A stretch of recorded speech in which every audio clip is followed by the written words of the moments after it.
Selamat siang anak negeri. Jumpa lagi sama aku, Taufik Iswara.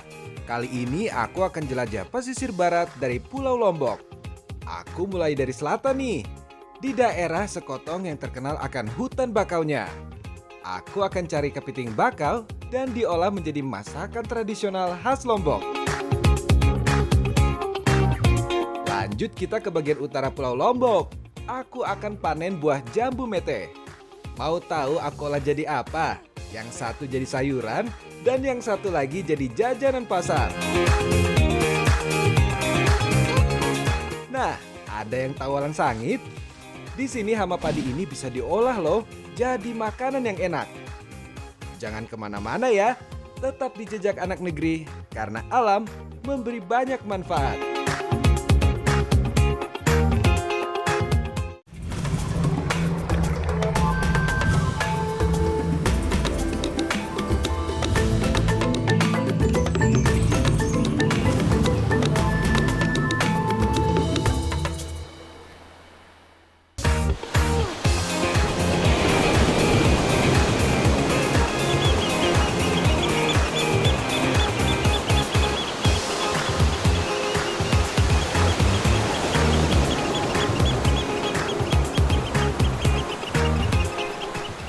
Selain keindahan Lombok yang digunakan untuk destinasi wisata, kehidupan nelayan yang berada di wilayah pesisir Lombok juga menarik untuk diangkat. Seperti yang terlihat di Sekotong, Lombok Barat. Di sini nelayan tiap hari melaut dan pulang pagi hari untuk menjual hasil tangkapannya langsung kepada warga yang telah menunggu. Aku sekarang lagi bantu Bang Jen bongkar muat ikan. Ikan-ikan ini ditangkap bukan dengan jaring, tapi dengan cara ditembak.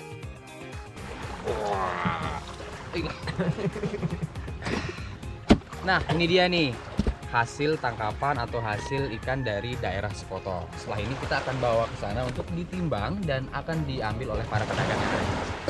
Tidak,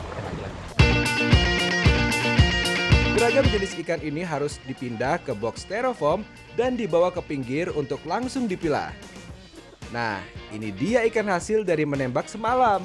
Ada ikan buaya, ikan kakatua, ikan pari, dan cumi pun ada. Biasanya para nelayan yang memiliki perahu melaut untuk mencari ikan mulai berangkat dari sore hingga subuh. Ikan-ikan ini nantinya akan dijual kepada para pedagang dan warga sekitar yang sudah menunggu di pinggir. Kegiatan ini menjadi rutinitas setiap nelayan di wilayah pesisir Pulau Lombok. Nah, sekarang kita lagi pilah-pilah ikan nih sama ibu dan bapak. Engkau pun tertimbang Pak nih? Oke. Oh, ya. Jadi, ini adalah kegiatan atau aktivitas rutin yang dilakukan oleh warga kampung nelayan di daerah Sekotong dan pada umumnya daerah Lombok. Dan setelah ini ikan akan kita timbang, kemudian akan diambil oleh ibu-ibu para pedagang yang ada di pasar. Nah, jangan kemana-mana karena setelah ini kita akan mengeksplor lebih banyak lagi hasil alam yang ada di daerah Lombok Barat dan Lombok Utara. Dan tetap saksikan Jejak Anak Negeri karena alam memberi banyak manfaat.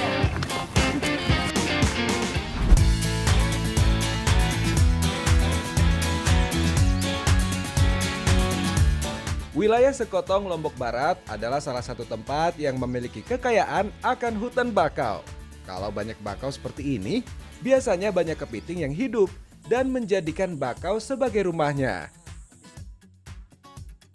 Aku, Bang Rijal, dan Bang Anwar mau cari kepiting bakau. Kebetulan air sedang surut. Aku sudah siap sama pakai tanjang nih, sama parang untuk mencari kepiting bakau. Dalam loh, itu arak semua lah mas. Berarti ya bau selapun besi ini taman. Bau mas. Untuk mencari kepiting bakau di sini, tidak hanya menggunakan perangkap seperti mencari kepiting di laut.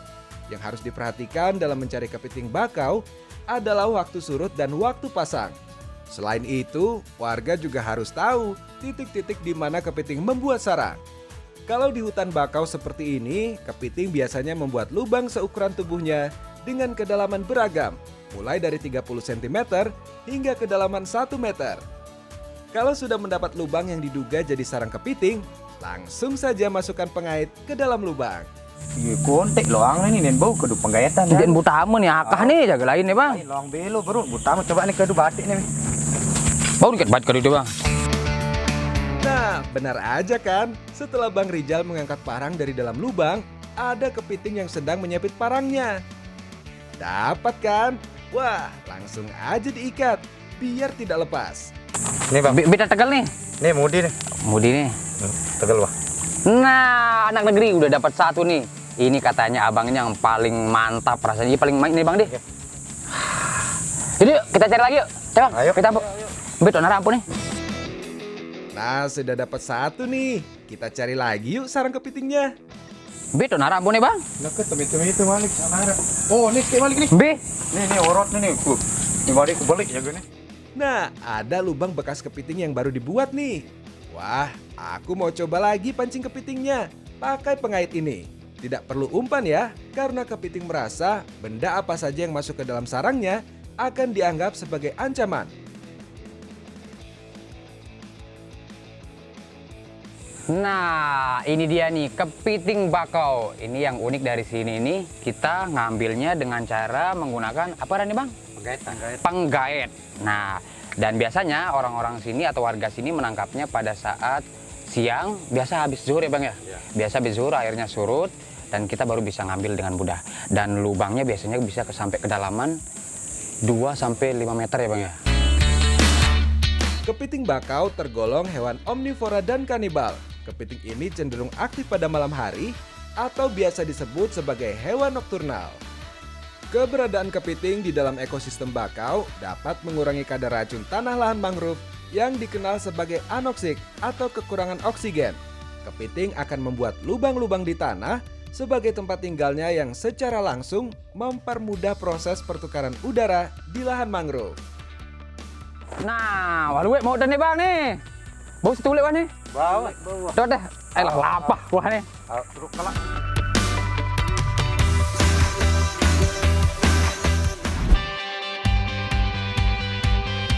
Kepiting bakau yang sudah aku cari akan aku olah bersama bahan-bahan seperti cabai merah, cabai rawit, dan cabai jawa.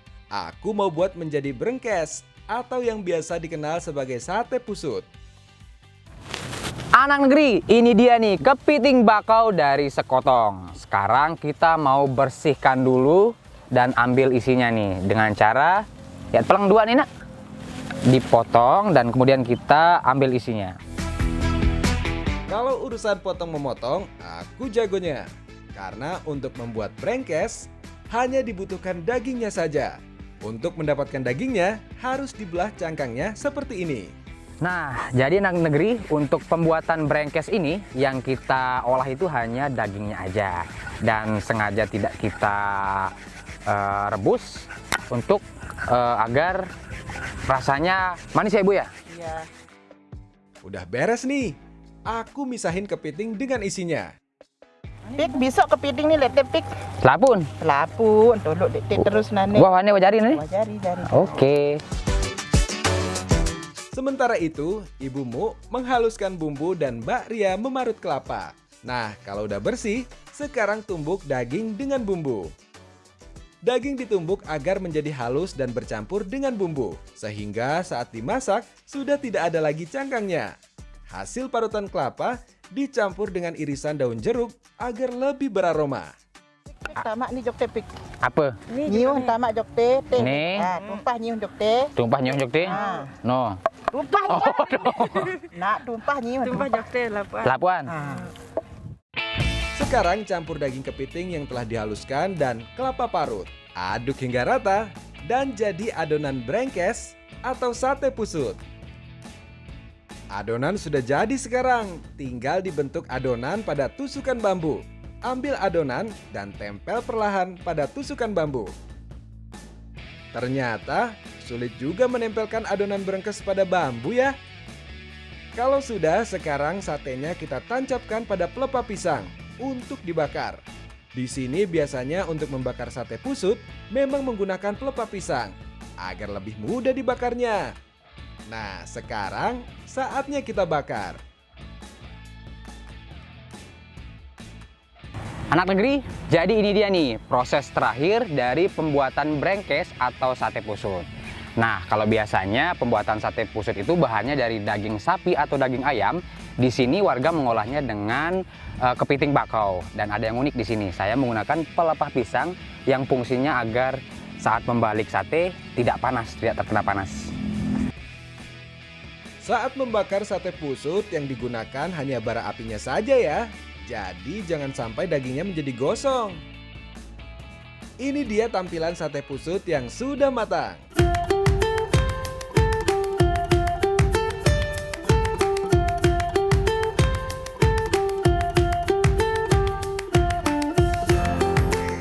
Nah, meski kepiting memiliki kandungan nutrisi yang sangat baik untuk tubuh, namun jika dikonsumsi secara berlebihan, akan berdampak pada tubuh kita. Karena kepiting bakau memiliki kolesterol yang cukup tinggi. Baik, Nak. Anak negeri, jadinya ini dia nih, brengkes atau sate pusut. Rasa dari brengkes ini enak banget. Dan tekstur dari kepiting yang tadi kita masak itu berasa, dan untuk rasanya sendiri ini pedas, jadi nggak perlu atau nggak butuh sambal tambahan lagi. Dan pokok main noh hintin deh, pacu nih begituan nih.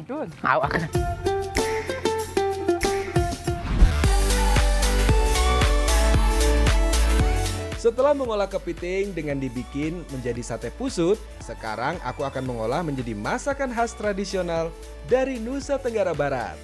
Oke anak negeri, sekarang saya, Mbak Har dan Mbak Mala akan membuat masakan sepat kepiting bakau. Tapi sebelum itu, untuk proses pertamanya kita akan bakar dulu nih kepiting dan bawang merah bawang putihnya. Sepat adalah masakan tradisional dari Pulau Sumbawa yang biasanya diolah menggunakan bahan utama yaitu ikan. Kali ini aku akan buat jadi daging kepiting bakau. Yang jadi ciri khas sepat adalah bahan utama dan bawangnya harus dibakar. Bakar bawangnya jangan sampai gosong. Yang penting sudah tercium aroma bawangnya. Nah, kau cari nih, Mbak. Beng anu sekali, jonjok. Mbak Har menghaluskan bumbu dari cabai rawit, cabai merah, bawang putih, dan asam jawa. Kepitingnya sudah matang. Sekarang pisahkan capitnya dan belah menjadi 2 bagian. Sementara itu Mbak Mala mengupas dan mengiris mangga muda. Selanjutnya irisan mangga diberi garam agar lebih lunak. Selanjutnya tambahkan air sekaligus untuk mencuci mangga muda. Peras dan letakkan dalam wadah untuk membuat kuah sepatnya. Cara membuat sepat ini cukup unik nih, gak perlu dimasak. Mangga muda dan bumbu cukup diberi air panas dan aduk hingga rata. Diamkan beberapa saat, baru ditambahkan kepiting di atasnya. Nah, sudah jadi kuah sepat kepiting bakau. Inilah alasan kenapa kepitingnya dibakar terlebih dahulu ya. Karena setelah kuah sepat jadi, sudah tidak ada lagi proses memasak. Sajian sepat identik dengan rasa asam. Selain dari mangga muda dan asam jawa, rasa asam sepat juga bisa didapat dari belimbing wuluh dan juga terong bulat. Kalau sedang sariawan, cocok nih makan sepat agar cepat sembuh. Begitu kepercayaan orang-orang. Ini tuh rasanya enak banget. Ada rasa asam dan manisnya yang berasal dari mangga. Dan ini nih, kepiting bakarnya. Wah. Dan tekstur dari kepiting bakaunya dalamnya itu lembut banget.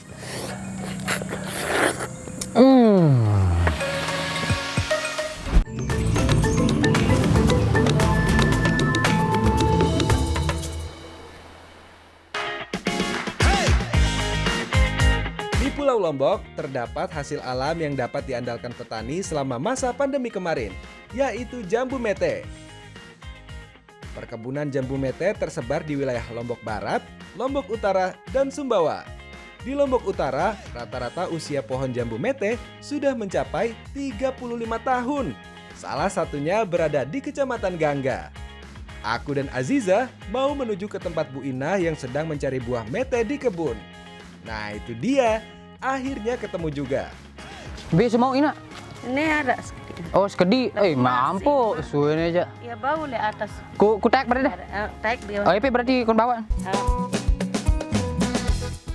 Karena masih sedikit jambu yang didapat, aku mencari jambu yang ada di pohon. Sedangkan Aziza dan Bu Inah mengambil jambu mete yang ada di bawah.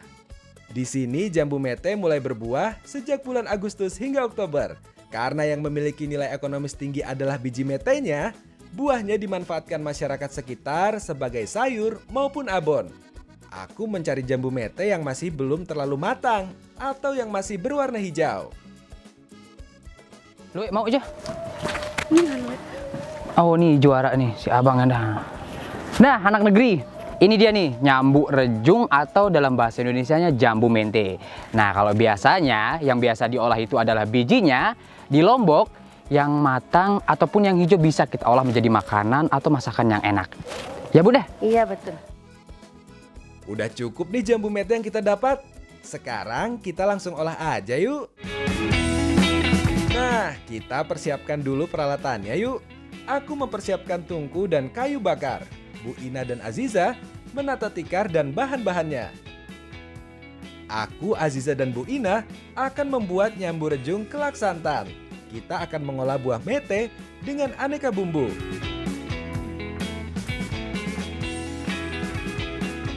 Karena yang digunakan bagian daging buahnya saja, aku pisahkan dulu nih biji dan dagingnya. Cuci bersih dan tumbuk buah mete hingga halus. Selanjutnya baru dicuci dan disuir-suir hingga bentuknya seperti serat daging. Aziza memotong bahan lainnya seperti tempe, tahu, dan kacang kapri. Sedangkan Bu Ina menghaluskan bumbu mulai dari bawang merah, bawang putih, cabai rawit dan cabai keriting, garam, kunyit, dan lengkuas. Nah anak negeri, ini dia nih nyambu rejung atau jambu mente yang sudah kita pisahkan bijinya dan sudah kita peras airnya. Jadi bentuknya kayak gini nih yang kita gunakan dalam masakan nyambu rejung kelak santan itu hanya seratnya aja. Tugasku mengolah jambu mete sudah selesai. Sekarang mulai masaknya nih. Tempe dan tahunya digoreng hingga kering. Kalau sudah berwarna kekuningan, angkat aja. Langsung aduk nih. Langsung goreng-goreng. Tumis bumbu yang sudah dihaluskan hingga wanginya tercium. Bisa nggak?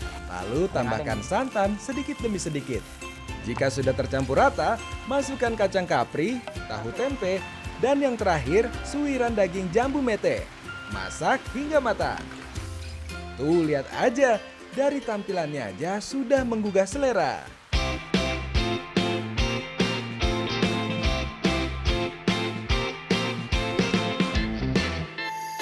Jambu mete yang digunakan sengaja diambil yang masih muda dan disuir-suir karena serat daging jambu mete hampir sama dengan daging ayam kalau sudah matang. Kembe ampun si ijo anu kadu pek kelak ini nak. Agar tekstur isi daging jambunya lebih renyah. Lamun si anu si warna merah anu ya. Ya kalau dia merah kan, ya dagingnya lebih lihat lah lebih keras. Berarti Kalau yang muda dagingnya lebih renyah dia. Buah jambu mete mengandung senyawa proantosiandin, yaitu golongan flavonoid yang dapat menekan replikasi sel kanker. Buah jambu mete juga mengandung beberapa mineral yang dapat mengurangi kecenderungan sel untuk bermutasi.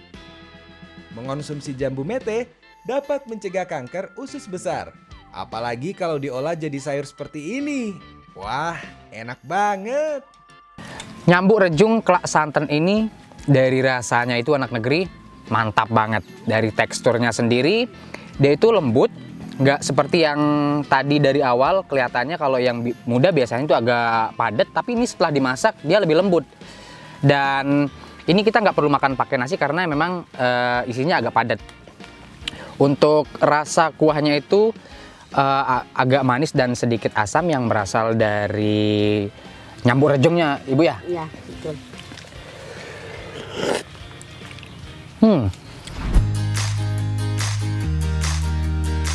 Tidak hanya kita olah jadi masakan, buah metenya juga bisa kita olah menjadi isian kue tradisional Lombok, yaitu klepon kecerit. Sebelum membuat adonan klepon kecerit, kita buat dulu isiannya yang terbuat dari jambu mete. Untuk jambu metenya harus diolah menjadi suiran. Dan bumbu yang perlu dihaluskan yaitu bawang putih, cabai rawit, lengkuas, dan garam. Nah, ini dia nih bentuk daging atau serat yang udah kita olah dan kita akan buat Klepon kecerit. kecerit. Nah, apa ampo ini? Enggak kudang dong? Jaring. Bajari, tinggal termahin lagi jatuh goreng. Apa suku gawe nengkang? Ba mengesul becak. Mengesul kute. Mengibing. Mengibing. Meh apa baju nih? Enggak ada apa gawe? Mama goreng. Monggo goreng ya, kayak tempeling suruh kita mengibing. Sekarang langsung aja aku goreng. Tumis bumbunya dulu, lalu tambahkan suiran daging mete. Tumis hingga matang. Sementara aku mematangkan isi klepon, Ibu Sri dan Mbak Yan membuat adonannya. Dar. Oh, betul jatuhan nih, topik bare. Jadi ini, Pak. Kayak isi bare jatuh lah mengungkuk kono bare. Nah, udah matang nih. Sekarang kita tiriskan dan bikin adonannya. Agar warnanya lebih cantik, kita tambahkan air daun pandan pada tepung ketan sebagai pewarna alami. Karena semua bahan sudah ada, sekarang tinggal masukkan isian klepon ke dalam adonan. Pipihkan adonan, tambahkan gula merah dan suiran jambu mete, lalu bentuk bulat. Kak, jangan bagus anda. Oi lah, jangan lagi yang pihak. Awalnya aku kira mudah, karena Ibu Sri buatnya cepat sekali. Ternyata susah juga ya. Sudah jadi adonannya, sekarang tinggal kita rebus saja. Setelah air mendidih, langsung aja masukkan klepon dan tunggu sampai matang. Tidak lama kok, paling sekitar 7 menit. Anak negeri, jadi buat klepon kecerit itu kurang lebih prosesnya seperti membuat bakso. Jadi kita rebus di sini, nanti kalau udah matang dia akan mengambang. Baru kita pilih.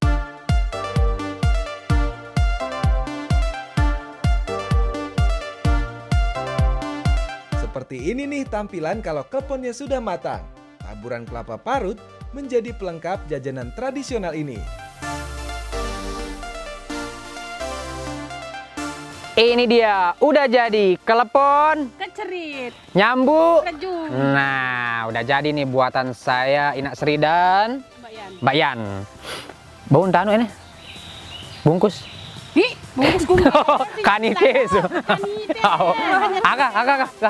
Kakak. Jualan.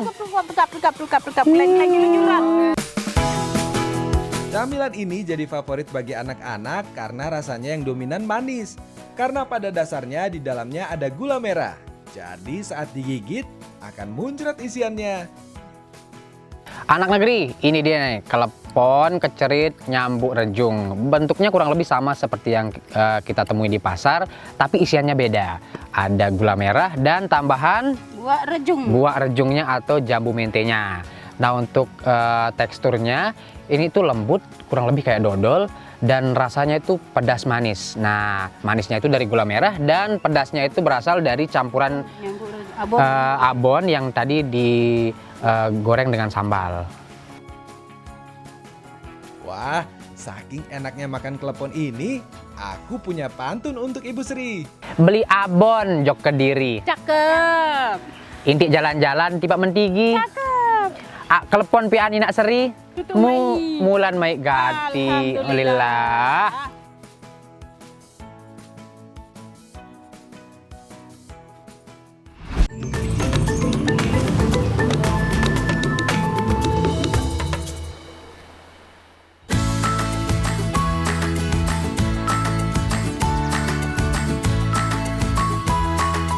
Waduh, aku terlambat nih buat bantu Pak Kusno cari walang sangit. Harus cepat nih. Untung saja Pak Kusno masih di ladang.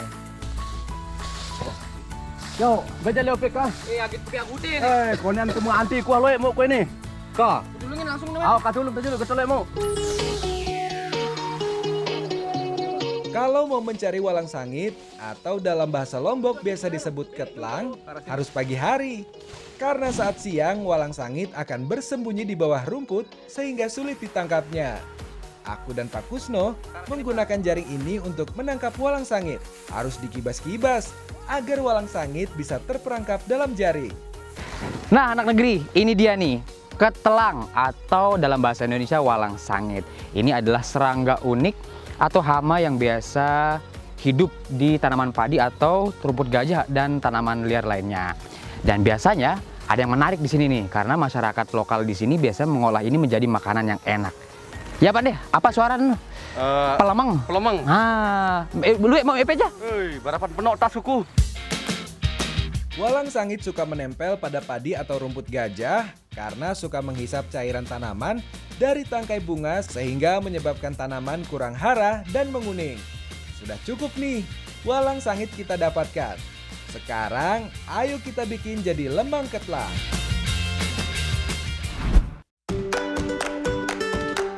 Untuk membuat pelemang ketlang, kita olah dulu beras ketannya. Cukup dicampur dengan santan dengan takaran yang pas agar jadi beras ketan yang lembut dan gurih. Untuk mengukus beras ketan, butuh waktu sekitar 20 hingga 30 menit agar aroma santannya meresap ke dalam ketan. Nah, anak negeri, sekarang saya bersama Bapak dan Ibu sedang membuat pelemeng ketelang. Untuk pertamanya, kita kukus dulu nih ketan yang udah kita campurkan dengan santan tadi. Nggak ada tayang doang, Nina? Tayang doang, cepet. Sementara saya menunggu ketan matang, Ibu Ida mengulek bumbunya seperti bawang, cabai, kunyit, garam, dan gula. Sedangkan Mbak Yanti memarut kelapa untuk dicampur dengan bumbu nantinya. Karena kita mau masak pelemang, Pak Kusno mempersiapkan bambu dan tempat untuk bakarnya. Saya kau reket no. Apa nih? Kita campur sedak sambal. Campur sambal doang? Tahu, itu ampun tatoen ketlang ini. Oh, nih Tahu, kukumbeang. campuran sedak sambal. Sekarang kita buat isian pelemangnya ya. Campur parutan kelapa dan bumbu, aduk hingga tercampur rata. Jadi tutuk-tutuk suk yang sidut Apa suka yang kudu? Ima isi tahu. KP kak kudu kak? Dia ku tahu apa aku. Rata mungkin bajangka melemak dan jari jari. Ya, kalau campur bumbu memang harus seperti Ibu Ida. Pakai tangan saja agar lebih cepat ratanya. Apa ampun nih? Mereka tuleng ketlang sadeng-adeng, tak ada temang sekedik sambil tak olah. Selapu? Ima isi temang kudang gigirin sekedik-sekedik. Oh, segede-gede. Kalau semua sudah tercampur rata, sekarang bumbu ketlangnya tinggal ditumis. Tumis sampai aroma kelapa dan walang sangitnya keluar. Terus aduknya, agarnya sampai kecoklatan no. Agar tangkotnya kon kawas ya terus. Udah kayaknya masak ya. Arah ambung mana nak? Setelah itu tinggal kita bikin pelemangnya. Ambil ketan dan letakkan pada daun pisang. Pipihkan dan beri isian sambal ketlangnya, baru digulung dan dimasukkan ke dalam bambu. Sekarang tugasku dan Pak Kusno untuk membakar pelemang hingga matang nih. Agar pelemang cepat matang harus diletakkan agak miring dan dengan api besar. Meski bambu gosong, namun pelemang tidak akan gosong karena lapisan bambu melindungi pelemang dan panasnya menjadikan matang sempurna. Ternyata aromanya sudah kecium. Ini kurang lebih kita sudah 15 menit Pak ya. Ya. Dan aromanya itu semakin tajam karena tadi isian dalam ketan itu ada walang sangit atau dalam bahasa sininya Ketlang. Ketelang. Nah, masih onek ini Pak? Kaya bau kene we harap sampai masak kan. Bau-bau ini ruang. Oh, bau mana? Ta bau no, masak kan. Oh, masak ruang nih. Ini dia tampilan pelemang ketlangnya. Cantik bukan? Wah, bikin ngiler aja nih. Nah, ini dia nih udah jadi pelemang ketelang, kuliner khas dari Lombok Utara. Wah, menyambung ini nak. Kah langsung kah? Bau darah juang, Pak. Oh, baung, suene aja. Bisa ima aja lu, bisa ima. Pelemang adalah cara masak yang biasa digunakan saat ada acara hajatan. Pelemang ketlang banyak diolah saat musim padi mulai menguning karena banyak petani yang mencari walang sangit. Jadi anak negeri, pelemang ketelang ini dari segi tampilan itu mirip pepes, tapi bukan pepes. Tapi kalau lihat dari isinya mirip lemper, tapi bukan lemper. Nah, ini yang spesial dari pelemang ketelang ini. Yang diisi oleh apa ini Bu nih? Serondeng. Serondeng sama ketelang. Nah, untuk tekstur dari ketannya tadi itu gurih, lembut, karena sudah dicampur santan ya Bu ya. Dan aroma gosongnya itu berasal dari setelah dibakar tuh Bu ya. Dan itu menambah aroma dan nafsu makan kita. Pelemang ketlang paling pas dimakan saat masih hangat. Apalagi pas sore hari seperti ini. Mantap banget.